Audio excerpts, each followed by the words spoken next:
Okay, g'day guys, my name's Dr. Ben and we've got Bobby here, and today we're going to show you how to trim a dog's nails. So basically the first thing we want to do is just find the nail and then figure out exactly where we're going to clip.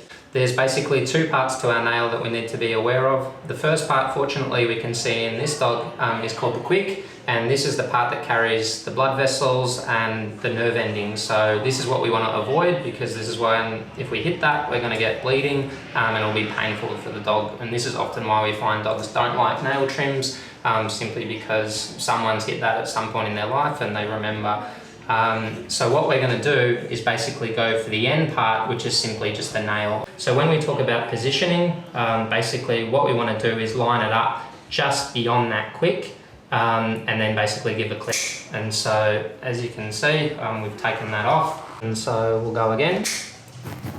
And so pulling the hair back makes life a little bit easier with just being able to see what we're doing.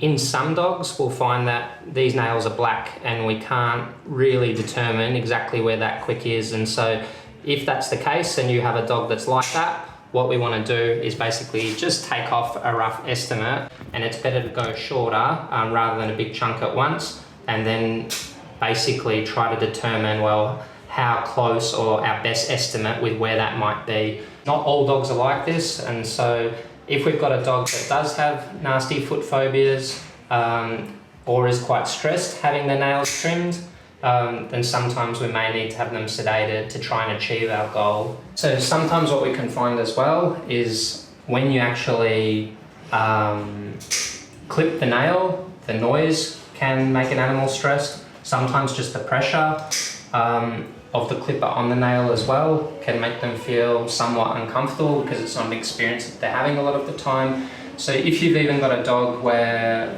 it is difficult for you to trim their nails, little things to start off with are trying to build up the trust and understanding in the animal that you've got. And so sometimes it can be from the point of starting off by just touching them up around their hip and then getting them comfortable, and then moving to their knee and then slowly to their hock, and then just get them used to touching their foot. Once you can achieve comfort in the animal with this is when you can start touching the toe without the clippers at all, and then just get them used to having this sort of manipulation. And then another thing we can do is then get the clippers out, because sometimes they'll see the clipper and they'll be stressed out just from previous experiences. So just get them comfortable with you holding the clipper in another hand, and then we can start to build up even further by just touching the clippers against the toe or the foot and get them comfortable with that. Then we can slowly build up to just having the clippers over the nail, and then when we've got the animal comfortable with that, that's when we can finally do our clip. And always using